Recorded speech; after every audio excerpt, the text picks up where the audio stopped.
Buenas tardes. Realmente es un privilegio tener con nosotros a Arturo Pérez Reverte. Privilegio atípico por dos razones, porque él se prodiga poco y porque además hoy tenemos a Arturo Pérez Reverte con corbata y él nunca va con corbata a los sitios, excepto los días que tiene Real Academia Española, donde la gente va con corbata y él se la ha puesto, pero en fin, atesoren esta imagen porque probablemente los 15 siguientes actos públicos que hagan los próximos 15 años estará sin la corbata. Tener a Arturo Pérez Reverte en un ciclo sobre bestsellers evidentemente tiene mucho sentido y aparte del obvio lo tiene por 4 razones que voy a dar. Primero, porque su obra literaria en estos momentos es el conjunto más amplio de bestsellers, de libros más vendidos de la literatura española en activo. Segundo, porque Arturo es el indiscutible pionero entre nosotros de lo que se llama el bestseller de calidad. Ese tipo de literatura que combina una vocación literaria clara, unas referencias a la tradición, un cuidado de la prosa, con una voluntad de amenidad, de jugar con la intriga, de jugar con la historia, de introducir elementos de acción que son atractivos para un lector amplio. Y en ese sentido, Pérez Reverte es, sin ninguna duda, yo creo, el Umberto Eco español. Ha hecho por la literatura española lo que Umberto Eco hizo en su momento por la literatura italiana. Tercero, porque Arturo Pérez Reverte ha hecho una teoría del bestseller y la ha hecho a partir de un encuentro que tuvo en la Feria de Frankfurt hace ya más de 10 años, estaba Juan Cruz presente también, un encuentro que tuvo con Ken Follett en el que debatieron esto que hablaremos hoy. ¿Qué es un bestseller? ¿Cómo se hacen los bestsellers? Y Pérez Reverte en aquel momento planteó que había toda una línea de bestseller europeo que era diferente y que tenía unas características muy peculiares y muy distintivas respecto al bestseller americano clásico.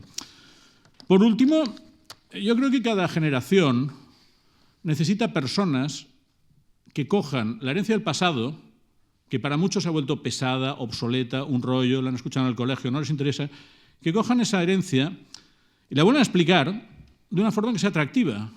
Y esto cada generación ocurre, cada generación hay esta necesidad. Hay muy poca gente que tenga el talento y la habilidad para estar allá y saber hacerlo. Y Arturo Pérez Reverte esto lo ha hecho con una parte muy importante del pasado español, con una parte de la literatura del siglo de oro. Y en este sentido es un romántico, yo creo, y un replanteador de tradiciones que ha conseguido convertir en bestseller el pasado y la tradición literaria española, pero vuelta a contar de otra manera. Yo, al final de esta charla, le preguntaré cuál es el secreto para hacer bestsellers. Él me dirá que no lo tiene, pero yo sé que lo tiene, o sea que le insistiré hasta que lo diga. Pero primero, me gustaría que explicara un poco su formación, sus lecturas de niño, porque Pérez Reverte, Lucía Franca lo ha dicho ahora, es el hombre que ha cubierto más guerras de la literatura española. En la literatura española la gente va del sillón a la cátedra, de la cátedra a la tertulia y de la tertulia al sillón. O sea, generalmente la literatura española está hecha por gente tranquila, por hombres de letras, y Pérez Reverte es una excepción, porque se ha ido a las guerras, coge el barco, se mete en líos. ¿Qué lecturas le llevaron? ¿Qué lecturas infantiles? Yo sé que él tenía una biblioteca de sus abuelos, él leía Tintín. ¿Qué lecturas le llevaron a pensar la vida de una forma que cuando tuvo 20 años cogió el primer conflicto armado y la primera acreditación de periodista que estaba en su mano y se fue para allí? Era una biblioteca grande, era una casa con biblioteca grande. En Cartagena. Sí, además eran 2 bibliotecas. Estaba la de mi abuelo, que era la de mi padre, y la mía, digamos, y la de mi abuela materna, que era mientras que la de mi padre era una biblioteca más clásica, la de mi abuelo, más el folletón francés, la gran novela del 19. Mi abuela, que era más moderna, más una mujer más de mundo, pues eran bestsellers americanos de última generación, novela policíaca, mucha novela romántica. Entonces, bueno, en ese doble me estuve moviendo hasta los 16, 17 años. Y bueno, yo un día decidí que quería vivir lo que había leído en los libros, ¿no? Entonces lo que hice fue, mientras leía me iba creando una idea de lo que era un mundo que estaba ahí. Además era una ciudad de mar, portuaria, con barcos, con puerto, con el mar allá. El mar siempre es un camino, no es una barrera. Y yo veía aquellos barcos, aquellos acentos distintos, banderas, y yo decía, bueno, un día me iré, y los libros, y vivir aventuras, y amigos tal, y chicas guapas, y ese tipo de cosas, ¿no? Y esos mundos. Y bueno, los libros fueron creándome un territorio al que me apetecía ir. Y cuando tuve edad, pues me cogí la mochila y anduve, y me fui para allá. Eso. Los libros, digamos, me pusieron en el camino de eso. Esos libros yo creo que te transmitieron valores que tú has mantenido y que no son valores corrientes. Por ejemplo, tú dices que leíste El Conde de Montecristo y que aprendiste que la venganza es una cosa que está bien. Sí, o sea, los libros me dieron una ética. O sea, cuando uno es joven, había dos. Estaba la moral, yo iba a los maristas, ¿no? Estaba la moral del colegio, que era, bueno, la moral religiosa de la época. Después la moral de mis padres, ¿no? La ética, las líneas éticas que trataban en casa. Y después estaba la de los libros, que era diferente. Ahí había transgresiones, había lados oscuros, había.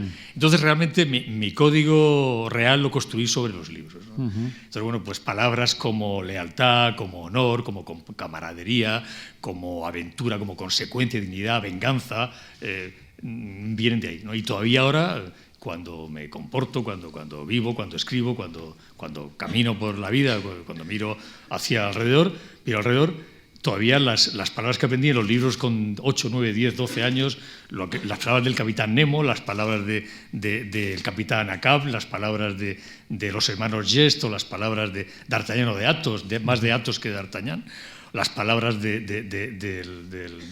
Faversham, de las cuatro plumas, las palabras del prisionero de Zenda, bueno, todo eso es lo que todavía en este momento me. Entonces, ahora que miro para atrás y tengo ocasión y mira que tengo una biografía, pues me han pasado cosas, he vivido, he conocido gente, he hecho mis propias palabras, ¿no? Pero siguen estando ahí como referencia inicial, como marco en el cual es como un territorio en el cual después vino a instalarse todo lo demás, ¿no? Y esas palabras de esos personajes, que para mí están vivos todavía ahora, me acompañan aún a los 60 años como escritor y como individuo. He visto, por ejemplo, que te influyó un personaje muy interesante, que es un malvado muy malvado, que luego se vuelve bueno muy bueno, que es Rocambole. Rocambole de Ponson du Terrail. Los malvados siempre me sedujeron más que los buenos, ¿no?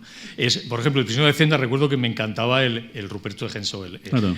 Igual que en Escaramouche era la Tour d'Assir el que me fascinaba. Y en los mosqueteros, por supuesto, Rochefort, a quien debe el Gualterio Malatesta de A la triste bebé muchísimo, ¿no? Entonces, esos malos.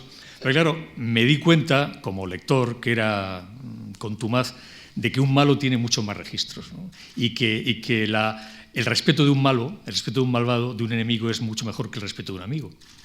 Me di cuenta de que el enemigo te respete es una condecoración, un punto de honra, ¿no? Es a lo más que en un amigo es fácil que te respete porque es amigo y te quiere, pero el que el enemigo te respete es algo importante. Entonces, ahí fue donde se fue gestando, sin yo darme cuenta, porque yo no quería escribir, yo quería viajar y caminar, nunca pensé en escribir hasta muy tarde. Yo soy un escritor muy tarde, empecé a escribir con 30 años, 30 y tantos años. Pero es cierto que ahí se fue fraguando lo que sería después toda, digamos, la ideología, el sustrato que ahora alimenta mis novelas y las sigue alimentando, tanto unas como otras. Tú has contado que hay un momento de fascinación con Tintín, que te regalan uno, entonces tú mismo consigues pegar sablazos a la familia, te vas comprando los demás. Y con el tiempo, tú consigues convertirte en Tintín, una cierta parte de tu vida, ¿no? Bueno, me regalan el cetro de tocar. Excepto quizá el mechón, pero. No, durante un tiempo lo llevaba. O sea, el continuación se levantaba el mechoncillo. Pero no, me regalan el cetro de tocar con 12 años. Y para mí Tintín fue un descubrimiento, ¿no? Por su apertura al mundo.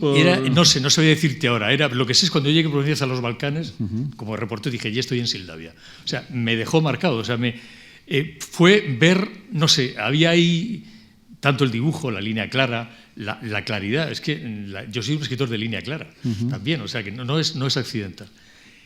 Los compañeros, la relación con Haddock, la visión del mundo, los personajes secundarios.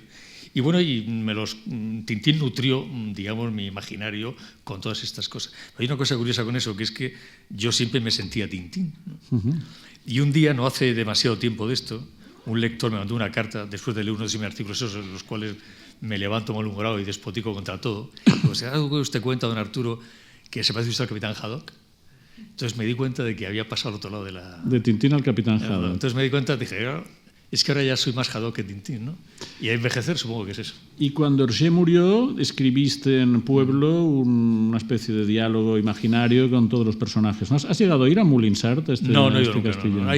Yo los sitios que amo procuro no no estropearlos. Entonces, bueno, para mí Molinsart es un lugar mítico y prefiero no ir, no quiero ver el tinglado comercial en torno a eso. Pero cuando murió Tintín, yo era reportero, cubría guerras, era mi... Y entonces pedí permiso para hacer un reportaje sobre, en pie especial a Molinsart. Entonces hice un reportaje en el cual yo me iba a Molinsart, imaginé, y hablaba con Haddock, hablaba con todos los personajes. La Castafiore también. Sí. Con la Castafiore también, sí. Hay también, junto a este canon, que es un canon paralelo al canon oficial de Las Cuatro Plumas, Prisionero de Zenda, Rocambole, etc., también hay en tu literatura, en tu formación, una entrada fuerte en los clásicos españoles. Ojo, pero un momento, hay un punto importantísimo ahí, que normalmente no lo menciono, y no lo menciono porque me dé vergüenza, sino porque no me lo suelen plantear, pero contigo lo hemos hablado una vez, que es toda la literatura bestseller americana de calidad de los años 60, 50 y 60. Hablo de Franz Glotter, Frank Järvi, hablo de Massen van der Merch, de Eric Maria Remarque, de Vicky Baum, a la que tú por cierto has hecho Vicky Baum, Morris West. Ese tipo de literatura que mi abuela y mi tía pura eran muy lectoras de ese tipo de libros. Eran los libros que estaban en las casas de burguesía culta, digamos, sí, o sea, lectora. Era el libro con el que se viajaba. Sí. Tú no viajabas con Proust. Sí. Leías Proust en casa, pero viajabas con estos, con los que acabo de decir. Sobre todo Frank Järvi y Franz Glotter, ¿no? Sí. Y Jean Lartegui también, recuerdo que lo leí también en aquella época. Bueno, de los centuriones, este hombre murió hace poco. Sí, hace muy poquito. Después el día que lo conocí en Beirut, fui y dije, ¿usted es Lartegui? Me puse de rodillas, le di la mano. Sí, Lartegui fue el gran autor de bestsellers franceses de novelas de guerra también. Entonces, bueno, entonces, lo que decía es que toda esa literatura que leí, la devorabas, en un día leías un libro o medio libro, después con el tiempo me he dado cuenta de que fue la que realmente le debo tanto a esa literatura como a la otra, ¿no? Es más, las herramientas narrativas, la estructura, el terminar un capítulo aquí o allá, los trucos, digamos, trucos nobles del oficio, buena parte de ellos se los debo más a Järvi, a Slotter, a Vicky Baum y a toda esta gente que a los autores, digamos, que a Dostoyevski, que también, pero es más de ahí. Esta literatura en España ha sido, bueno, internacionalmente ha sido muy demonizada, se ha dicho que es muy mala, que es muy comercial, etcétera. Pero bueno, es comercial hasta cierto punto, porque era gente que conocía los temas. Era comercial en el buen sentido, porque era gente que conocía los temas que tocaba. Y los mecanismos narrativos los dominaban. Y los dominaba bien. O sea, tampoco se puede decir que fueran productos de laboratorio, porque todos tenían una investigación. Por ejemplo, Morris West, cuando hace su libro sobre el Papa, pues previamente había estado en Roma, se conocía muy bien el asunto, ¿no? A mí esa literatura fue muy importante. Y ahora con el tiempo soy consciente de eso, de lo mucho que me ayudó. Pero fíjate, Stefan Zweig en aquella época era un autor. Se le consideraba destacado. Era un autor de estos. Sí. Se lo publicaban. No era para nada valorado por la gente que marcaba lo que era la línea de la literatura alta o baja. Y Conrad, cuando era pequeño, todavía era un autor de esos de aventuras como Stevenson, Conrad, esa gente así tal, novela casi juvenil. Ha cambiado mucho. Pero toda esa gente la leía entonces. ¿Crees que son recuperables estos autores o no? ¿O ya están bien donde están? Yo creo que no. Creo que la mayor parte de ellos han sido superados ya, porque el mundo que ellos cuentan, ese mundo, pues no sé, la manera incluso de contar la tomó el cine. Ten en cuenta que cantidad de películas de la época se hicieron sobre esas mismas novelas, ¿no? Son temas, digamos, machacados por el cine. Yeah. Yo creo que ya algunos sí, por ejemplo, Gran Hotel es un libro que se puede leer. Ahora hay novelas que son perfectamente legibles ahora, pero otras, yo creo que la mayor parte de ellas ya pasó su época. El gran bestseller español de esta época fue Gironella, fue Los cipreses creen en Dios. ¿Tú leíste esta trilogía? Sí, la leí en casa de mi abuela precisamente, ahí estaba. ¿Y qué te sugirió? Recuerdo más que un ambiente, ¿no? Recuerdo, mi generación, yo nací en el año 51. Mis abuelos habían vivido la guerra, entonces me hablaban de la guerra, ¿no? Del tiempo de la guerra, la república. Mi abuelo además era uno de esos republicanos liberales muy cultos, leídos, viajados, tal. Entonces, ese mundo, esa burguesía de antes de la guerra, ese mundo tal, recuerdo que los civiles que creen en Dios me gustó porque es esto, claro, era un mundo conocido, me habían hablado de ese mundo, ¿no? Y bueno, lo leí porque me interesaba pero lo he olvidado, me ha quedado me ha quedado el aroma, ¿no? el tono, el ambiente, esa gente, esas costumbres, esas cosas, ¿no? Es más, ahora estoy con una novela compleja que tiene que ver con el siglo XX, y justamente estoy ahora releyendo a Gironella porque hay algunos detalles ambientales que quiero rescatar y sé que están ahí. Yo que lo he releído hace poco, es Gironella, a mí lo que me sorprendió es la cantidad de información que puso 40 años antes del Google, porque piensas, ¿cómo demonios se las debió arreglar Gironella para tener toda esta información sobre los años 31 al 36? Él por edad... Pues él por edad estaba muy cerca y tenía familia. No, él lo había vivido, pero sin duda tuvo que hacer mucha investigación para conseguir, porque hay muchísima información en sus libros. Hay también en tus lecturas y en tu obra... Perdóname, te iba a decir una cosa que a lo mejor es curiosa decir. Todavía cuando estoy trabajando, y me pasa en esta y me pasa en otras, ¿no? Cuando tengo dudas, tengo conflictos, bueno, hay un momento en el cual tengo una situación difícil, ahora pasé unos días con un momento que no conseguía cuadrarlo, y a veces, a menudo, voy a estos. No voy a Dostoyevsky, ni voy a Tolstoy, ni voy a Conrad, también, pero también voy a estos. Voy a Slotter, a Yerby, a Gironella o a los que corresponden, a Sender, ¿no? A ver, aquella escena, ¿por qué se me quedó en la cabeza tal? Y busco el por qué, si a mí me impresionó, ¿por qué impresionó? ¿Y dónde está la clave? Y hago una especie de como diciendo, maestro, tac, tac, vengo a que me diga cómo salir de aquí. Y a menudo hay respuestas muy interesantes en esos autores. Tú sabes que cuando Carlos Fuentes y Styron fueron a cenar con Clinton en Martha's Vineyard y hablaron de literatura, Clinton les dijo, recomendadme un libro que realmente sea para todos los públicos. Estuvieron pensando y al final dijeron, El Conde de Montecristo. Es que con ese libro no fallas jamás. Es que ese es el libro. O sea, yo siempre fui de los Tres Mosqueteros, como sabes, ¿no?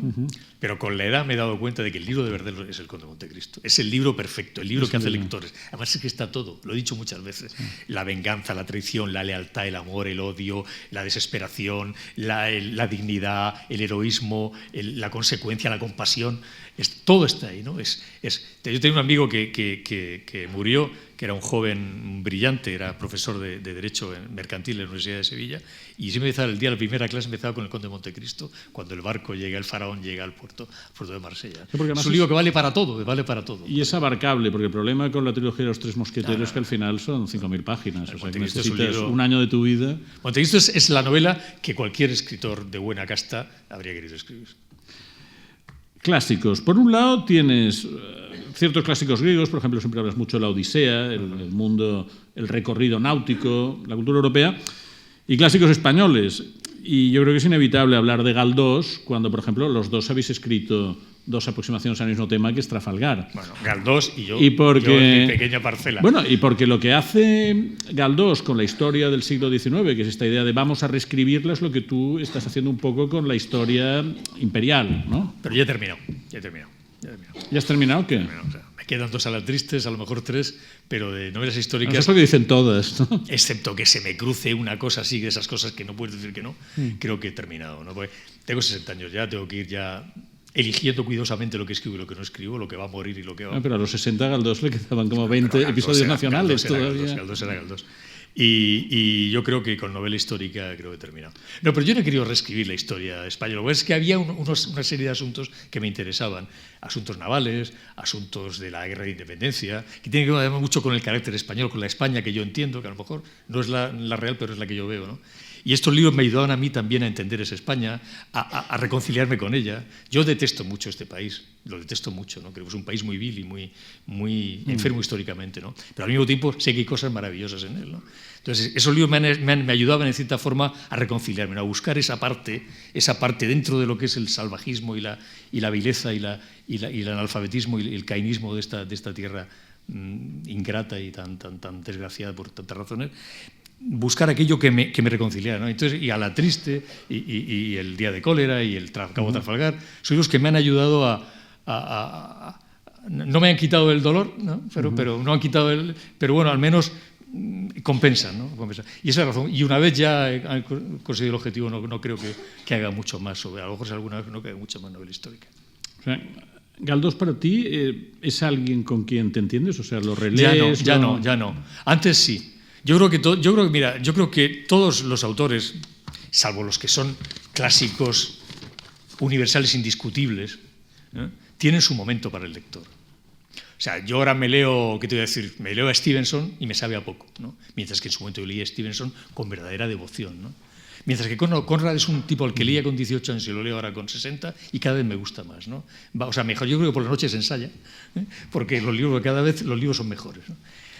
Pero hay autores que pasan pasan porque tú cambias, porque tu corazón es diferente, porque Y por ejemplo, el mundo de Galdós, los episodios nacionales ya no puedo con ellos, ya no puedo, lo siento, cuando estaba con lo de Cabo Trafalgar, no, con lo del día de cólera y tal, el rally todo Galdós otra vez, la primera etapa, y ya me parecía pobre, poco... ¿Pobre en qué sentido? ¿De planteamiento del argumento? Elemental.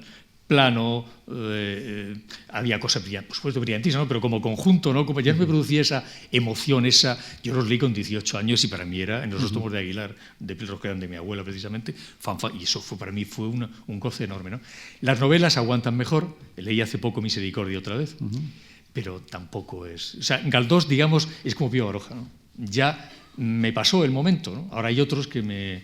Y yo creo que por eso me da... yo creo que hay autores que si no lo lees en el momento adecuado, si pasa el periodo de tu vida en el cual ese autor te va a dar vitaminas, lo pierdes, desgraciadamente, y se aleja y ya nunca más coincides con él. A mí al menos es lo que me pasa. Para acabar las referencias... Pero te pongo un último ejemplo. Mann. Yo he sido, como sabes, para mí Mann, así siempre decía Stendhal, Mann y tal. Y Mann ahora, releer a Mann, a lo mejor es que lo he leído mucho, pero me parece moroso, aburrido, pedante. También es verdad que he leído las biografías, tal, y entonces cuando conoces el otro lado, le estás viendo el en vez de la trama, ¿no? Pero yo Mann ahora me aburre, ahora ya, a mi edad.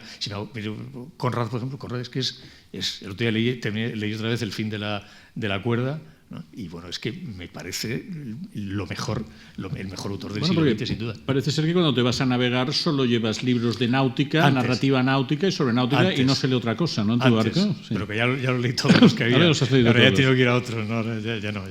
Bueno, ya para acabar las referencias. Una vez me comentaste que cuando leíste El nombre de la rosa, viste claro por dónde podías tirar. Explícame un poco. Ahora, tú imagínate que tú estás solo... vamos a hablar de cosas. A mí me gustaba un tipo de literatura, ¿no? Que era, pues me gustaba, pues eso, me gustaba Dostoyevsky y me gustaba también P. Seuren, y me gustaba Tolstoy, o me gustaba Conrad, y me gustaba Faulkner, y me gustaba también Agatha Christie, me gustaba Ernest Stanley Gardner o Dashiell Hammett. Entonces no tenían el prestigio que tienen ahora, Dashiell Hammett, por ejemplo. Y de pronto, y pues, los Tres Mosqueteros, y para mí era tan literatura Dostoyevsky como Dumas. Pero cuando leía un documento literario, leía un libro tal o que leía una crítica, resulta que no, que eran dos literaturas diferentes, y una era noble y la otra era innoble.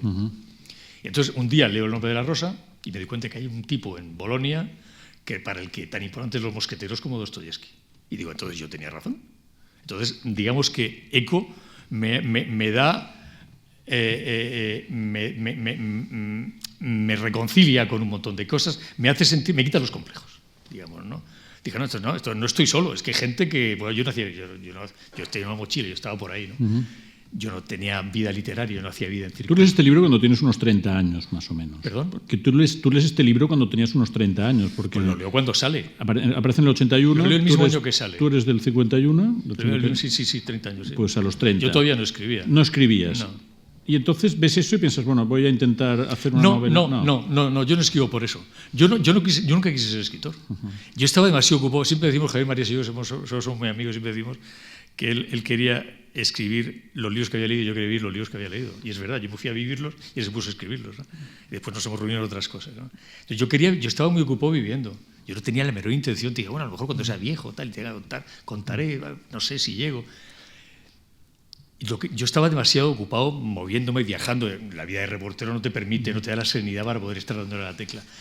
Pero un día volví de un lugar duro, con una situación que me decían los médicos que tenía que quedarme tranquilo una temporada. Dije, bueno, voy a escribir. Y para entretenerme, escribí. Y bueno, y me sentí bien y seguí escribiendo. Yo soy escritor occidental. Escribes el Húsar. Escribí el Húsar, sí, con 35 años. No hay ningún otro previo. O sea, el primero que escribes es el primero que publicas. Y además se publicó, no viene ahora a cuento, de una manera casi rocambolesca y sin que yo tuviese gran parte que ver en la publicación. Porque yo no escribí ese libro para publicarlo, ni tampoco el maestro de Esgrima. El primer libro que escribo de forma deliberada es La tabla de Flandes. La tabla de Flandes. Es el libro que digo, ahora voy a hacer una novela como quiero hacerla, ¿no? Y entonces, bueno, para mi sorpresa funcionó. Tú cuando te pones a escribir, muy desde el principio en realidad, y un poco en esta senda abierta por Umberto Eco, hibridas... Ojo. Sí. Humberto Eco no arregla asiento. Humberto lo que pasa es que, digamos, me dice que hay una forma que de se puede contar. mezclar cosas, que se puede mezclar alta cultura, cultura popular y género, ¿no? Eso es. Y tú esto enseguida pillas un poco este tranquillo porque mezclas, utilizas novela histórica, no, vas cambiando, al principio es más novela histórica, luego introduces más novela de misterio, pero tus 2, 3 primeras novelas ya van haciendo esta hibridación, ¿no? La influencia de Eco se manifiesta más en la tabla de Flandes. Hasta entonces no. Yo escribo El Húsar, el maestro de Grima, son 2 novelas. El maestro de Grima es galdosiana, digamos. Es galdosiana. El Húsar es una novela stephencraniana, por buscarle, o stendhaliana en la primera parte de La Cartuja de Parma. Ese sería el marco. Pero la tabla de Flandes sí ya una novela, digamos, si me permites iba a decir la gilipollez, me permites la pedantería posmoderna, digamos, ¿no? Ahí hay un intento deliberado, consciente de hacer un producto, un artefacto que funcione. Entonces me siento y digo, a ver, voy a ver cómo sale esto. Entonces empiezo a mezclar aquellos elementos que había ido, lecturas, ideas, y entonces es mi primera novela no inocente, digamos. ¿Cómo se dosifica una intriga para que el lector te aguante de la primera página a la página 350? Eso es muy complicado. Bueno, explícalo, para eso te hemos llamado. Primero está el instinto. También te puedes equivocar. Yo me equivoco como todos. Y novelas frustradas. Te equivocas poco porque... Bueno, pero también me equivoco. Pero primero es el instinto, ¿no? Sí. O sea, el instinto lo tienes o no lo tienes. El instinto es el instinto. Es decir, pues igual que el hombre que es un ligón ve una chica y dice, esta chica... y sabe que es acontecer que le va a sonreír, pues aquí es igual el instinto. Dice, bueno, esta historia va a funcionar. Después, al haber leído. Yo cuando me viene un escritor joven y dice, bueno, don Arturo, tal, y eso, tal, los libros, tal, un consejo, digo, lee sin prisa, lee. Entonces, leer mucho, ¿no? Haber leído mucho, tener todo ese caudal de referencias. Claro, yo no entiendo cómo un tipo puede escribir una novela si no ha leído antes todo lo que se puede leer del 19, del 20, del siglo de oro, o los clásicos latinos y griegos. Es que es imposible, es que no hay... Bueno, entonces, eso, el instinto, sangre fría. Yo creo una novela... Yo creo que el escritor de una novela deliberada, digamos, ¿no? Otra cosa es el genio que se sienta y sin querer hace una novela maravillosa, ¿no? Pero el escritor de una novela deliberada dice, voy a hacer un producto que funcione eficaz, tal, encaminado a un público amplio, tal. Sangre fría. Sangre fría. Hay una tendencia a creer que todo lo que haces es bueno, una tendencia a que lo lean los que te quieren. ¿Qué opinas? Ah, magnífico, es mentira, ¿no? Pero no te van a decir nunca. Entonces, no enseñarlo nunca a nadie que te quiera, ¿no? Ponerlo en manos de gente que no te quiera. Decir, a ver, eres mi enemigo, destrózame, ¿no? O sea, editor, ¿no? Pero sobre todo de sangre fría. Creo que una novela... Claro, es que yo soy un escritor de novelas profesional. Y yo soy un artista. Y es un tipo que cuenta historias de una forma que intento que sea eficaz. Yo no soy un artista que me sienta transportado por la belleza del acto creativo. Yo me siento a contarte una historia, quiero seducirte, quiero que sonrías con ella, que la vivas, y para eso... Pero que la vez sea relevante para ti, porque si no tampoco te interesa. O sea, también juegas con tu equipaje vital, digamos. Claro, es que la parte, o sea, yo parto de un mundo que amo. Un mundo que amas y un mundo en el que te lo pasas bien. Claro, te gusta, por ejemplo, te gusta documentarte, te lo pasas a veces mejor documentándote que... Claro, es un ejercicio personal de placer personal. Me documento, viajo a los lugares, leo. Una novela es un pretexto para leer centenares de libros, para comprar libros nuevos, para leer libros que habías leído, para viajar a los lugares, para observar a la gente de una forma... Claro, yo salgo a la calle, miro a la gente según cada novela. Yo estoy en una novela ahora, pues miro al hombre de una forma, a la mujer de la otra, tal, las actitudes, todo eso es apasionante. Es una forma de vivir, multiplicar tu vida por 1000 vidas que serían imposibles si no estuvieras escribiendo una novela.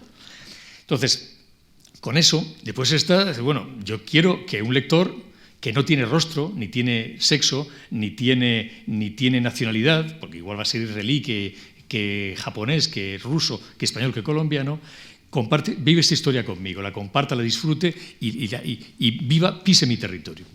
Entonces, ¿cómo lo hago? Pues esto significa una estrategia. Yo me recuerdo que una vez en El Salvador, no en Nicaragua, un jefe de guerrillero me dijo cómo montamos una emboscada, la montaron ellos, yo estaba ahí mirando. Dijo, bueno, pues cuando lleguen por esa carretera, disparemos y todo irán hacia allá y vamos a poner las minas. Y después, cuando los que sobrevivan allá, una emboscada con ametralladoras. Y así, bueno, los masacraron, ¿no?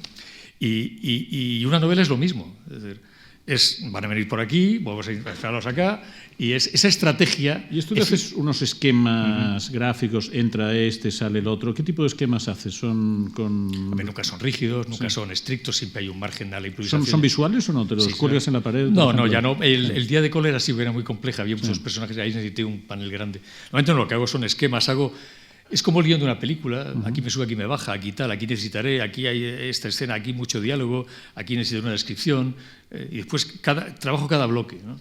Primero ambiento, cuando son diálogos difíciles, complicados, imagínate que quiero contar, no sé, quiero expresar algo, ¿no? Una ideología de un personaje o un drama, una tragedia. Entonces a veces lo que hago es que escribo el diálogo, pregunta-respuesta, y después de eso relleno el diálogo con se paró, se rascó, miró por la ventana, pasó un avión por el cielo, ella sonrió, se rascó y se miró. O sea, a veces trabajas solo por bloques, o sea, no es que hagas una revisión total del manuscrito. No, primero hago un esquema general, voy escribiendo por orden cronológico y después trabajo cada bloque, lo desarrollo, lo amplío. Es un trabajo muy minucioso, muy por eso digo que yo no soy un artista, soy un artesano. Y es un tipo que trabajo con la historia hasta que esa historia tiene, según como estés de talento, sería toda la cabeza, que estés lúcido o no, que estés alegre o no estés alegre, pues lo logras más o menos, ¿no? Pero es conseguir un producto en el sentido noble de la palabra, que refleje aquello que tienes en la cabeza, ¿no? Y cuando consigues que el lector viva lo que tú has querido, dices, lo he conseguido, ¿no? ¿Y esto lo haces trabajando cada día varias horas seguidas? ¿Cuántas horas? Pues como ir a la oficina, me levanto por la mañana a las 8 de la mañana, a las 7, 7:30, y a las 8:30 estoy trabajando. Trabajo hasta las 3 de la tarde, 2:30 más o menos, y por la tarde corrijo o leo, preparo lo del día siguiente. Pero eso es todos los días, y días que salen 4 folios y de que sale uno. Bueno, y eso es un trabajo acumulativo, y tras días, tras semanas, meses, años, salen así esas novelas. Tú dices que, digamos, hay que combinar las tramas, hay que poner documentación, hay que poner lecturas, pero hay un elemento, y me voy a autocitar mi teoría sobre el bestseller, que es la originalidad. Entonces yo creo que, por ejemplo, en tu caso, tus primeros libros funcionan porque tiene una cosa que es bastante original, que es que recuperas una serie de temáticas que estaban olvidadas. El mundo de la esgrima... Que estaban desprestigiadas. Están desprestigiadas y se habían quedado atrás. Y entonces, y en esta España de los años 80, que es la España de la movida que busca la modernidad, tú vas a buscar una serie de cosas que parecen arcaicas, pero que tienen más vida de la que se suponía, quienes la enterraron presuntamente. Entonces, recuperas un poco todo esto, y entonces, en el que yo creo que editorialmente ya se plantea como tu primer bestseller en cuanto a marketing y todo, que es el Club Dumas, introduces el mundo de la bibliofilia, del misterio bibliófilo. Pero es que es un tema que me gustaba. Claro. Es un tema que me apasionaba a mí. Claro, pero cuando está la novela, los editores también ven que eso... Bueno, me lo explicó un editor que está aquí delante, que es Juan Cruz, que es el que la movió en su momento, que ya en ese momento la editorial dice, bueno, vamos a apostar por este señor, porque realmente tiene recorrido. Entonces ya se hace un marketing, entonces ya entra el quinto elemento del bestseller, de ciertos bestsellers, que es marketing fuerte. La primera fue esa, sí. Yo en la tabla de Flandes le escribí y me fui a la Guerra del Golfo. Sí. Y se quedó allí, mi agente, que era Raquel, la vendió fuera, y al final volví después de la Guerra del Golfo y era bestseller en varios sitios, en Francia, en Italia, en España. Y entonces eso ya cambió, y entonces ya la siguiente novela, Alfaguara ya la hizo ya con lanzamiento grande, que fueron 50 o 80.000 ejemplares, con promoción, ya le dieron, digamos, tratamiento bestseller, sí. ¿Y entonces qué notas a partir de ese momento? O sea, ¿cómo cambia tu estatus de escritor en el momento en que el Club Dumas marca este cambio, digamos, profesional, ¿no? No cambia. No, hay más compromisos, más exigencias técnicas. Tengo que ir, voy a Frankfurt a hablar con Ken Follett, que me importaba un bledo, pero bueno, hombre, tal, estaría bien que fuera, está Frankfurt, Ken Follett, tal, un diálogo los dos, tal. Ya sé, tú estabas allí. Y ese tipo de cosas, ¿no? Tengo que hacer frente a más compromisos, pero en cuanto a la actitud personal no cambia nada. Yo voy haciendo, a medida que voy haciendo novelas y veo que eso va poniendo de moda temas, me voy apartando de ellas y hago otras, ¿no? Bueno, y ves que los lectores te siguen. Esto es muy importante para un escritor. Sí. Cuando ve por primera vez que tiene un público amplio, ¿no? ¿Esto qué significa en tu vida? Pues la verdad es que no significa gran cosa. Significa, hombre... gratificante debe ser. No. Yo he hablado mejor esto que una patada en el trasero. No, estoy hablando técnicamente, no en lo personal, por supuesto, es muy satisfactorio. Me refiero a la hora de trabajar. Sí. Claro, cambia una cosa, claro, de pronto un día me di cuenta de que a mí me está leyendo un escritor que es ruso, perdón, un lector que es ruso, un lector que es japonés, un lector que es israelí, un lector que es colombiano, que no tienen nuestras referencias, a lo mejor las mismas, o son diferentes. Entonces me di cuenta de que tengo que abrir una serie de maneras para que tanto el traductor que traduce como el lector que lee accedan a eso. Esto es muy importante. Entonces eso ya, digamos, claro, me quita una cierta naturalidad en cuanto a la hora de trabajar. Pero al mismo tiempo también me da una lucidez, me hace mirar a la cara del lector que me va a leer, ¿no? Y te quita localismo también. Claro. O sea, más que localismo no, porque si tú físicamente localismo en cuanto a la manera de contar o en cuanto a los temas a tratar, ¿no? Bueno, un poco en la consecuencia o en las derivaciones del Club No me gustan Dumas, hablar de estas cosas. No me gustan hablar de esto. Bueno, a mí, claro, es lo que me interesa. Te lo dije además. Cuando, un poco en la estela del Club Dumas, hay esta famosa charla en la Feria de Frankfurt, en la que participáis tú y Ken Follett, y tú explicas tu teoría del bestseller europeo. En la que se inscriben tus libros, en la que estaría también Humberto Eco, que es la idea... Yo digo que hay un potencial en Europa, que no está explotado todavía, que frente al huérfano bestseller americano, digamos, ¿no? Huérfano en el sentido de que es aquí te pillo, aquí te mato. En Europa tenemos una tradición cultural, histórica, clásica, que no ha sido explotada, que es desarrollable, que hay un montón de bestsellers europeos que pueden competir con éxito frente a los bestsellers americanos. Y que Follett me decía que no, yo decía que sí. Follett decía que no, y tú decías que el propio Follett era un buen ejemplo de eso. Y le dije, tu mejor libro es este, que justamente es un bestseller europeo. Casi Follett probablemente no hacía la reflexión intelectual porque es un tipo muy pragmático. Estamos en otra cosa. Pero bueno, con eso fue interesante el debate. Y entonces, digamos, yo lo que digo es que hay un material ahí, hay una Europa llena de temas estupendos, históricos, esotéricos, arquitectónicos, sociales, que no se ha trabajado, que no se ha tocado, que no se ha desarrollado desde Stefan Zweig, y entonces, claro, que ahí hay un territorio amplio, que yo me muevo por él, pero claro, yo soy un escritor que voy a hacer unas cuantas novelas, pero que ahí eso es campo libre. ¿Te acuerdas? Eso fue el comentario. Tú me lo pediste para La Vanguardia y también lo pedí el Correo de la Sera. Sí, y te han seguido porque luego se ha hecho mucho bestseller europeo en esta línea de entrar en la historia, en la cultura europea, y que los americanos también han acabado entrando, porque en realidad, por ejemplo, el Código Da Vinci de Dan Brown es un bestseller europeo, porque es un bestseller que entra tanto en la historia europea como en el mundo del simbolismo y del cripticismo, etcétera, etcétera. O sea que al final ha habido un poco... Pero yo ya no estaba, yo ya me había ido. Ha habido una extensión del modelo. Yo ya me había ido.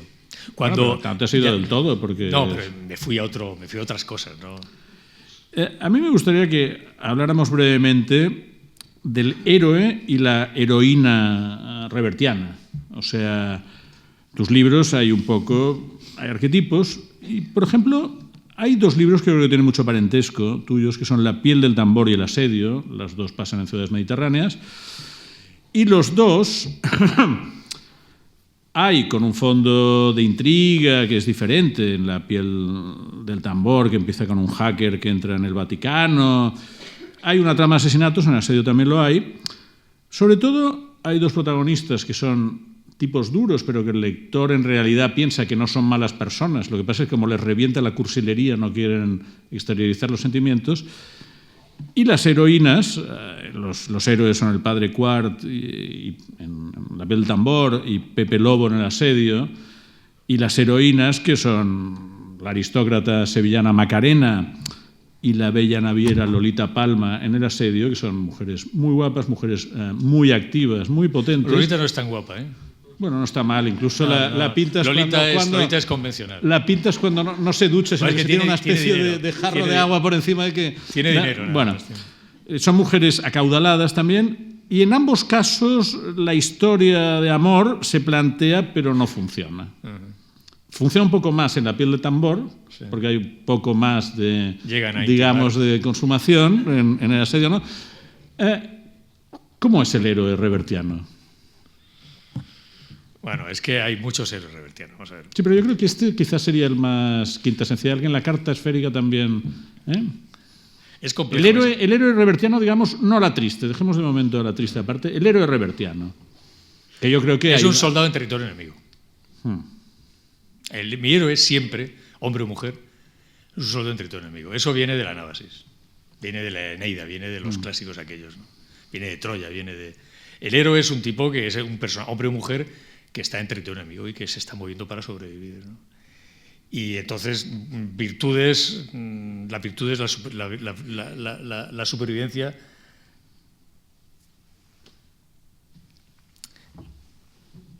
Es que la lealtad, ¿no? La lealtad, no, pero sobre todo es, vamos a ver, es mantener el tipo, ¿no? Claro, es que cuando te despojan de patrias y de banderas y de fes y de creencias y de cosas tal, te quedan 4 virtudes personales, ¿no? Entonces con esas trabajo yo. Eso es la ética, la moral, la ideología de mis personajes es esa, ¿no? Aquel que entre enemigos sabe que si flaquea será devorado por los chacales o por los persas. Porque para ti el sistema nunca es fiable. No. Yo no creo en las... La institución. Yo creo ni la Real Academia Española. Ni creo, y tampoco creo del todo en ella, creo parcialmente.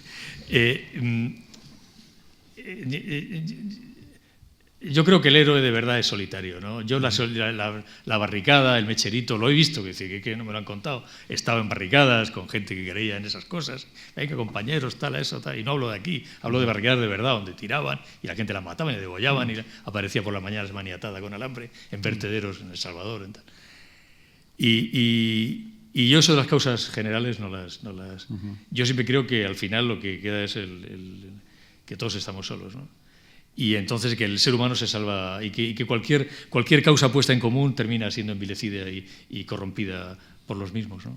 Bueno, pero estos héroes siempre se apuntan a causas perdidas, son un poco bogartianos en este sentido. Pero ellos, ¿no? Ellos. O sea, es que mi héroe es individual. Yo no creo en ahí no les dejo. Yo no creo en la humanidad y mis héroes tampoco. Pero hay más fascinación por la causa perdida, digamos, que por la causa exitosa, ¿no? O sea, la causa para ser buena tiene que ser perdida, que esto es postulado romántico en tu... No, pero pero es que no es eso, no, yo creo que no. Yo creo que es que, o sea, es una cuestión de dignidad, de gallardía,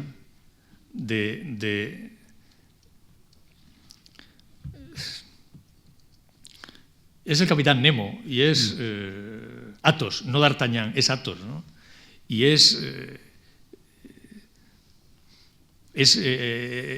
Eneas en Troya y es Ulises volviendo con sangre en las uñas, ¿no? Ese es el héroe que me interesa. A mí el héroe con dioses en el cielo y con músicas y besos y abrazos y solidaridades y causas humanitarias no me importa, no me interesa, ¿no? No digo que sea malo o bueno, pero no me interesa. Me interesa el otro, el héroe... Es que no es un asunto para hablar así, ¿no? Es como las mujeres de mis novelas, ¿no? Ahí vamos, sí, este es el siguiente pues es lo punto mismo, importante. Es lo pero mismo. no son igual, son diferentes. Porque para empezar, yo te diría que las mujeres de tus libros tienen una visión mucho más positiva de la vida que los hombres. Sí, ellas son más lúcidas que los hombres, sí. Y más optimistas. Pero es que en la vida real también lo son. Ellas son más lúcidas, ¿no? Optimistas no sabría decirte. Bueno, lúcidas, creen que las cosas pueden hacerse, ¿no? Yo es que soy muy pesimista con el ser humano, ¿no? Yo creo que no hay más salvación que la individual. En la del peón solitario, ¿no? Que ve otro peón al lado y dice, somos 2 peones. ¿Qué tal, chaval? Aquí estamos con la lanza, tal, bueno, tal, ¿no? Pero 2 peones, ¿no? No creo en el conjunto. Y la literatura, la aventura, todo es una forma de... Es que sin eso... Bueno, se venga, pregunta, pero vamos a ver si... Bueno, ¿por qué estas historias de amor no funcionan? ¿Por qué Lorenzo Cuar no abandona el sacerdocio y se va con Macarena? ¿Y por qué a Pepe Lobo en realidad le medio traiciona la naviera? Porque entonces si fueran felices no serían héroes. Bueno, pero podrían... Si lo pones al final de la novela, el lector ya ha llegado y te puedes... Es que no ha llegado, mis finales son todos finales abiertos. ¿A ti nunca te han dicho, Pere Reverte no sabe terminar su novela? ¿Nunca te han dicho eso? No, yo creo que usted no sabe terminar su novela. Al revés. Es que ese final queda para que lo escriba usted. Es que el final es abierto. Mira, yo me he cruzado con cantidad de gente en la vida, por mi trabajo, gente de la que vi un momento, gente a lo mejor a la que ni siquiera vi. A veces cuento esto, yo tengo aquí 2 cicatrices, ¿no? Una noche en Mostar me corté con un cristal a oscuras y en mitad de un combate, corriendo, me corté y empecé a desangrarme por las estas. Y un soldado me caía de la sangre, me tapó, tal, me puso tal, me salvó la vida, digamos, ¿no? Y se fue, y no sé cómo era, no le vi la cara, ¿no? Pasó por mi vida y se fue. Bueno, pues la vida es eso, ¿no? Entonces, los finales no están... Entonces, no sé, es que no quiero decir nada personal, no me preguntes esas cosas. El libro está ahí, el lector que lo lea, que saque sus conclusiones, que lo adopte o lo rechace, pero no... Y que ¿saben qué pasa? No es timidez, yo soy lector. Entonces, siempre he creído, y hablando con Sergio es amigo mío, por eso tengo esa confianza de poderlo manifestar. Yo creo que a veces explicar las cosas no beneficia nada a las cosas. Creo que una novela, por lo menos las que yo escribo, es un artefacto que está para que el lector lo reescriba él, ¿no? Proyecte en él su vida, su luz, sus amarguras, sus dolores, sus tristezas, sus alegrías, sus libros leídos, sus películas vistas, ¿no? Y que darle demasiada información sobre eso es limitar las posibilidades de esa novela, ¿no? Entonces hay puntos de mi trabajo que prefiero no explicitar, no porque no los sepa cuáles son para mí, sino porque no quiero que el posible lector se sienta en absoluto condicionado por ello, ¿no? Por eso me siento incómodo al hablar de ciertas... Bueno, pero yo creo que los asistentes no se lo contarán a nadie. No, pues no es eso. Con lo cual estamos un poco... No es eso. Lo que sí es cierto, lo que te he dicho antes, lo de la mujer, eso sí, ¿no? O sea, la heroína femenina me interesa muchísimo, ¿no? Me interesa mucho. Es que creo que con el tiempo me he dado cuenta de que no hay novela importante sin mujer importante dentro, ¿no? Claro, lo que pasa es que el héroe revertiano es descreído y la heroína no. Entonces, yo creo que la heroína es más, y por eso es más cruel, por eso es más decidida, por eso es más lúcida. Además, en mis novelas hay una evolución. ¿Sabes qué? Claro, yo me enamoré de Milady cuando era jovencito y eso me marcó mucho. Sí. Milady ha sido decisiva para mí, ¿no? De hecho, todas mis mujeres tienen algo de Milady, en cierta forma. Yo siempre he dado la misma mujer. Lo que pasa es que con el tiempo ha ido evolucionando. No son tan perversas, porque Milady es un modelo de perversidad. No, Adela Otero, el maestro de Esgrima, o la Tánger Soto de la carta esférica.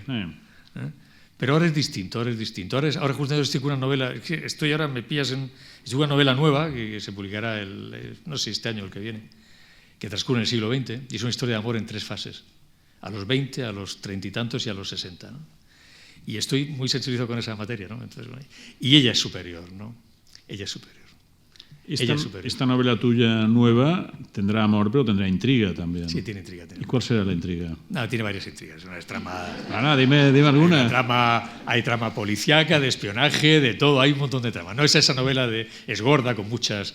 Es muy compleja, con muchas tramas, ¿no? Pero la historia que me interesa es una historia como te digo, es una historia de un hombre y una mujer, ¿no? Una historia con rincones turbios, con oscuros, ¿no? Con un montón de cosas, ¿no? Con mucha carga personal en ella, ¿no? Y estoy muy... Y realmente el personaje femenino son superiores. ¿Cómo se llama esta chica de tu nueva novela? Se llama Mecha. ¿Mecha? Mecha. ¿Y de qué nacionalidad es? Española. Porque me dijiste que pasaría también en Argentina. Sí, transcurre en Argentina en los años 20, en la Costa Azul en los años 30, en 37, y en Sorrento, en Italia, cerca de Nápoles, en el año 66. Bueno, esto tiene buena pinta. Me lo dirás.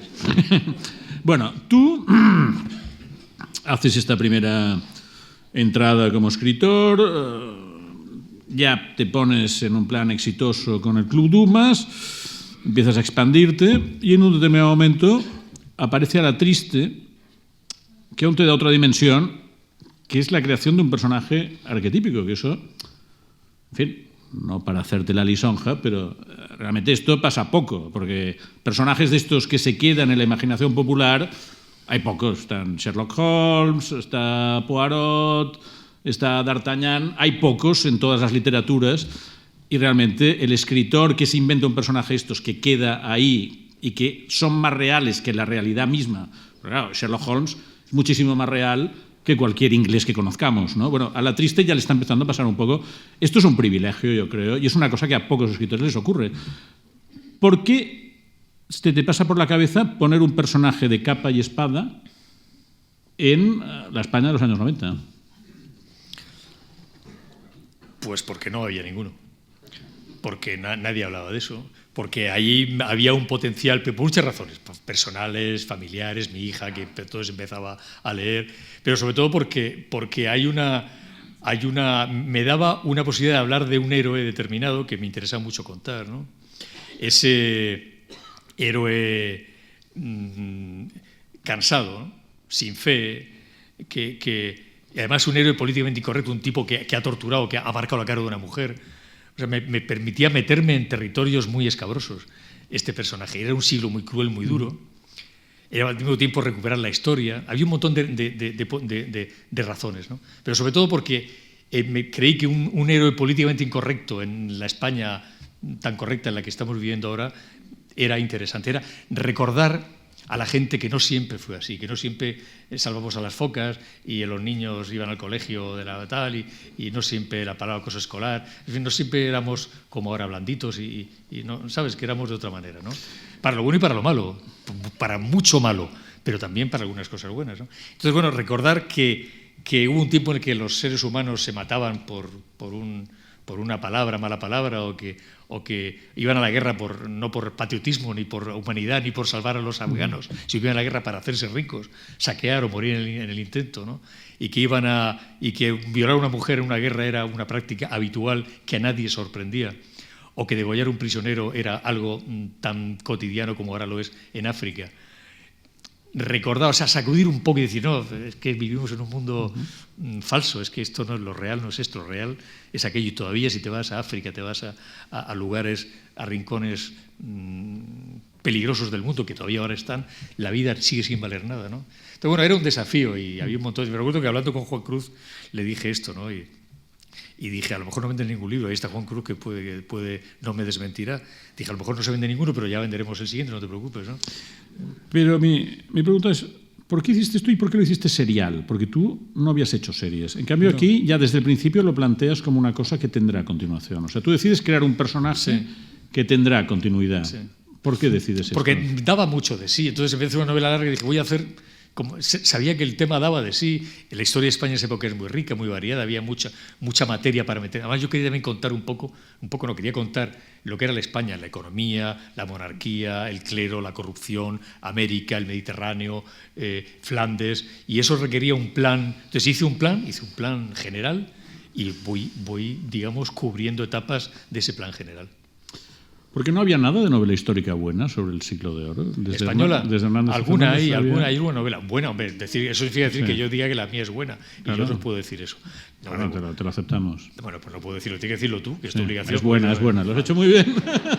Por eso, pero por eso has vendido tantos ejemplares. Había algunas novelas, algunas muy dignas, pero digamos no había una producción. No había, ¿no? No había. En España no la había, ¿no? Mientras que en Francia había novelas extraordinarias. En Francia hay mucho. Muchas. Y esto te ha dado además, tú antes hablabas de la importancia de los malos. Quizás donde te han salido malos y más elaborados es en A la triste, ¿no? El Bocanegra, Malatesta, etcétera, etcétera. Bueno, ¿no? Sí, las otras también, pero bueno, sí. Pero, ¿y la pregunta cuál es? Bueno, ¿cómo se hace un malo para que se aguante? Bueno, y no sea, porque yo creo que el problema con un malo para un novelista es que le iba muy fácilmente al tópico. ¿Cómo haces un malo evitando que sea un malo tópico? Poniéndole Vamos a ver. En literatura está todo escrito desde Homero. Todo. Ya en la Ilíada, en la Eneida ya hay malos. O sea, que ya está ahí está todo está ahí. Tú te lees la Eneida y la Ilíada y ya tienes toda la literatura. Y la Odisea, tienes toda la literatura moderna, está ahí toda. Son notas de página a Homero. Lo que pasa es que también está lo que tú aportes. Ten en cuenta una cosa. Y ese sí es mi orgullo personal, mi vanidad personal, ¿no? Yo no he aprendido a lo que escribo en los libros, o no todo en los libros. Yo no soy un escritor de barra de bar, tú lo has dicho antes, ¿no? Yo me voy por ahí con una mochila y voy caminando por el mundo, vivo cosas, doy vueltas, voy a guerras, me emborracho, rompo bares, me rompen la cara 200 veces, conozco chicas, conozco amigos, no existía el SIDA, era una época buena para viajar y para vivir, te hablo de los años 70, era un momento distinto, ¿no? Yo joven, 20 años, imagínate, ¿no? un trabajo como ese, aventura, adrenalina, tal, libros en la mochila. Fue una etapa de mi vida maravillosa. Entonces, ¿qué pasa? Después, con el tiempo, pues todo eso se va serenando, se va sedimentando, vas sacando palabras como compasión, caridad, bueno, vas descubriendo que el mundo no es una aventura, sino que el mundo es un lugar en el cual también suenan por ti las campanas muy a menudo. Pero todo eso te va dejando, me va llenando la mochila. Entonces, cuando yo me siento a escribir con los libros que he leído, con las cosas que se me ocurren, pero también me siento a escribir con los recuerdos que tengo.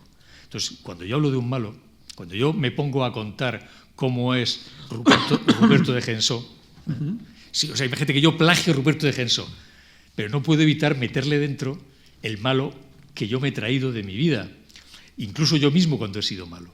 Entonces, claro, eso, digamos, quizá le coloque al malo o al bueno un plus, digamos, de realidad, de verismo, de vida concreta y carne y sangre real, que a lo mejor otro escritor, que será un genio en otras cosas, a lo mejor en eso no puede porque le falta el haber que le hayan roto la cara, como he dicho antes, en 20 burdeles, teniendo 20 años. Y eso es a lo mejor... Entonces, claro, todos mis malos tienen que ver con el Rochefort de D'Artagnan, con todos ellos, ¿no? Pero todos ellos han sido, digamos, tratados, han sido filtrados y enriquecidos, suena pedante, pero entendéis lo que quiero decir. Por la propia experiencia. Por la propia experiencia. El problema de crear personajes más reales que la realidad y que tiene esta proyección es que puedan devorarte, que esto es un problema que tuvo Conan Doyle, como sabemos. Hay muchos grandes escritores que han entrado en crisis con su propio personaje. A ti tú ahora me decías que ya estabas dando por acabado. Estoy acabando el ciclo, sí. Pero no porque el personaje me... No, yo soy un escritor frío, yo para eso no tengo... No. O sea, que a la triste tenga mucha presencia, etcétera. Por Cuando ejemplo, un tema. La película ha hecho que mucha gente vea a la triste como Viggo Mortensen, y eso ya tiene poco arreglo. Pero es que no es ninguna desgracia, porque lo que hizo Viggo fue precisamente adaptarse él a la triste que leyó. Además, eso lo hablamos mucho él y yo.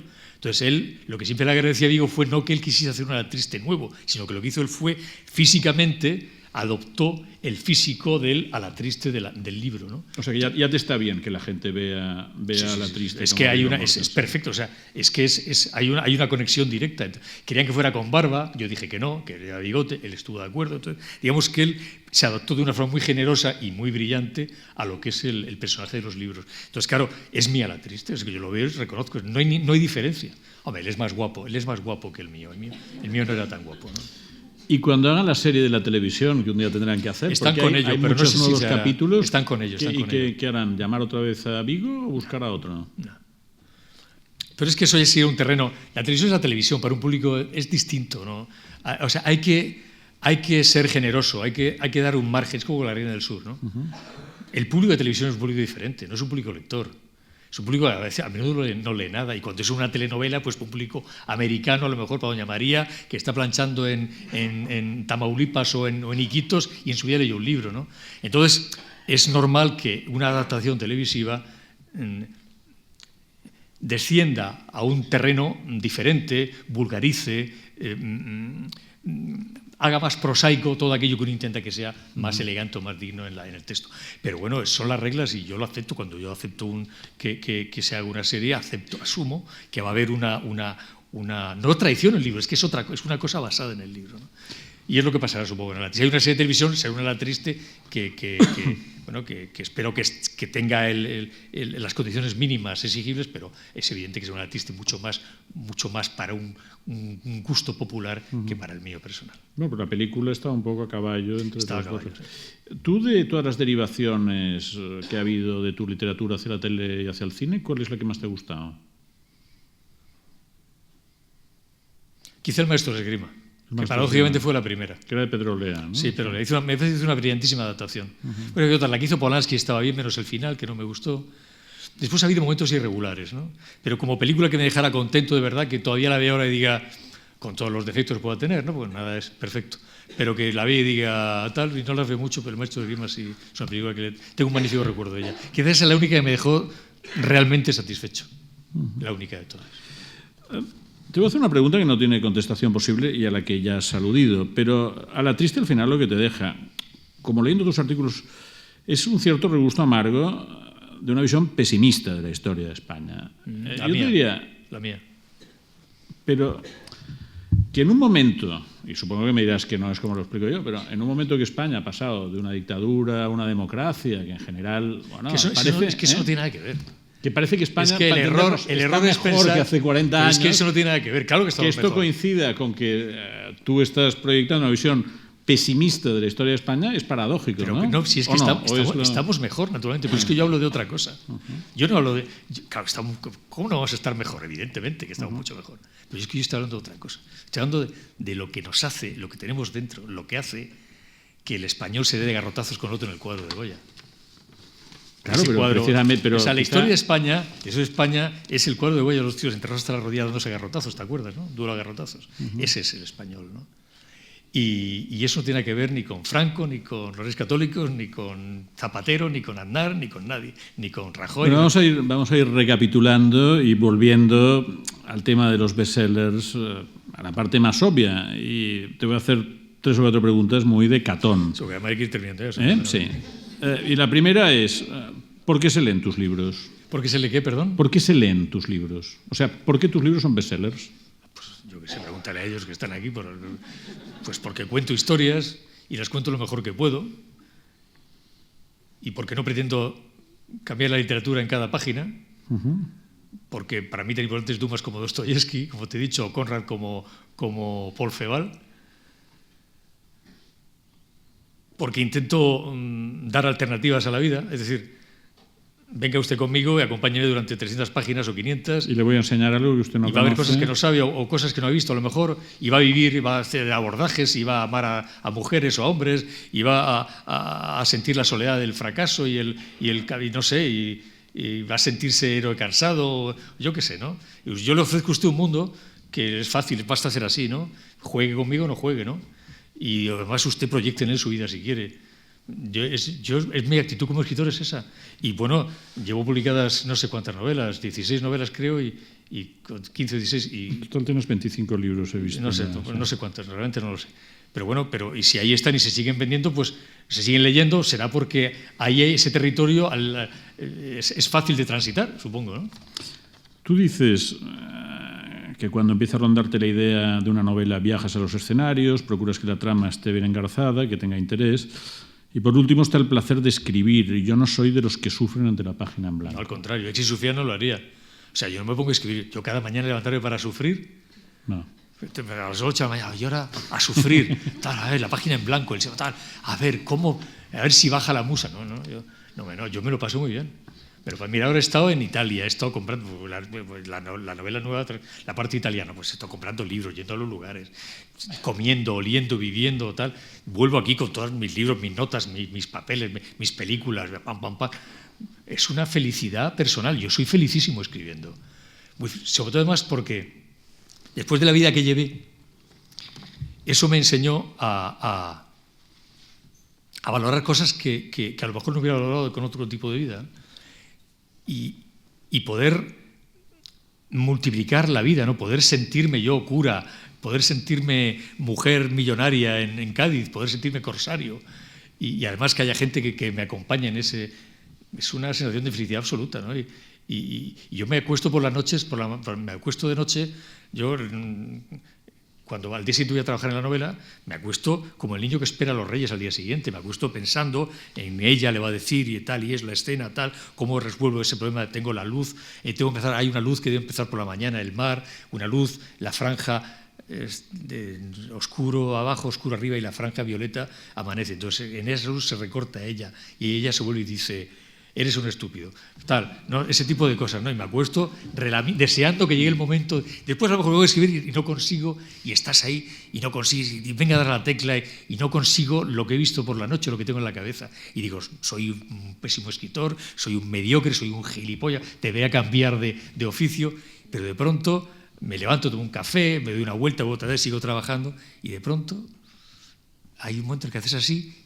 Y hay una palabra que de pronto le da sentido a todo. Y vos dices, Dios, ¿no? Qué bien, cómo me gusta ser escritor, ¿no? Qué bien, qué feliz soy escribiendo. Y eso es escribir, ¿no? Yo venía esta mañana en el AVE, cruzando la España nevada y releyendo artículos de Arturo que los había leído de forma dispersa y ahora están en un libro que se llama Cuando éramos honrados mercenarios, están agrupados. Y hay uno que me ha parecido... Eso es otra cosa, es otra cosa. Es otra cosa. Hay uno que me ha parecido maravilloso porque explica que él está paseando por la calle Cervantes y de repente hay un grupo de chicos que están visitando el barrio madrileño de las Letras con una profesora y la profesora le dice: hombre, señor Reverte, explique usted algo. Entonces dice: a ver, tengo que hacer como el periodista para captar su atención, ¿no? Entonces empieza diciendo: aquí vivía una serie de gente que eran embusteros, envidiosos, se peleaban, tremendos hijos de puta, pero al mismo tiempo eran geniales, tenían el don de la lengua, hacían aquellas obras maravillosas, y esto es lo que podéis ver aquí. Entonces él, en esta escena tan rápida, transmite esto que yo creo que le define mucho a su obra, pero también a él, que es pasión, intensidad, amor a la cultura, siempre una vibración. Entonces yo todo esto lo explico, aparte para que leáis este artículo, que es una maravilla, pero es una pregunta que es, y que tiene que ver con los bestsellers. ¿Hasta qué punto esta personalidad tuya, que es explosiva, aguerrida, te peleas en Twitter con la gente, pero te metes no te con uno... confundas. ¿Hasta qué punto esto influye en que tu obra también se divulgue bien? Estaría muerto si yo fuera así por dentro. No Estaría eres así. muerto. No. O sea, una cosa es que lo que me gusta me apasione, que sea vehemente hablando, que mueva las manos, tal, y que intente explicar lo que a veces no es fácil de explicar, por lo cual hace falta a veces uno siente necesidad de acompañarlo con la mímica. Otra cosa es que cuando estás cruzando una calle en Sarajevo, cuando estás escribiendo una novela, porque al fin y al cabo se trata de lo mismo, no lo planifiques bien, no lo pienses muy bien, no sepas, bueno, cuando cruce van a disparar de allá, tal, pues vamos por allí, filma para acá, tal, o cuando el lector llegue a este sitio, o sea, es compatible. O sea, yo, digamos, aunque yo no he estado nervioso nunca, ¿no? ¿Me entiendes lo que quiero decir? Y eso es muy importante. A la hora de escribir, a la hora de vivir, a la hora de planificar mi vida, mi trabajo, no tiene nada que ver con esto. Entonces, no te confundas con apartas todo. Además, tú sabes que es así. Bueno, ya la última pregunta, que es: tú que has sido periodista, autor de éxito, bestseller, traducido, académico, ¿cuál es la montaña que te falta escalar? No, es envejecer con dignidad. Bueno, o sea, esto no. No ser patético como no ser patético como escritor ni como anciano.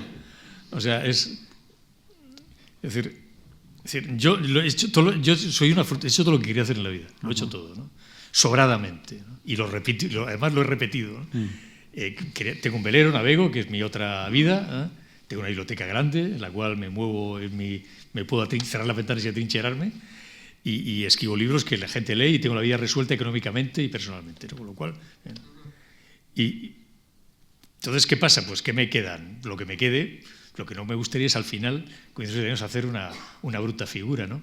Pero me gustaría terminar, pues eso, ¿no? De una manera consecuente, ¿no? O sea, es que he visto demasiadas personas perder las maneras al final. Es muy fácil, pero al final es muy fácil perder las maneras. Se pierden porque envejeces, bajas la guardia, la vida es muy cabronceta y te hace muchas faenas. Y entonces me gustaría que todo transcurra hacia lo que sea con serenidad, ¿no? La más serenidad que es importante. Cuando leía a los romanos y a los latinos y a los griegos y leía sus cosas y tal, decía, bueno, yo quiero terminar así, ¿no? Quiero pensar como un griego, luchar como un troyano y morir como un romano, ¿no? Entonces, bueno, pues, me gustaría morir como un romano.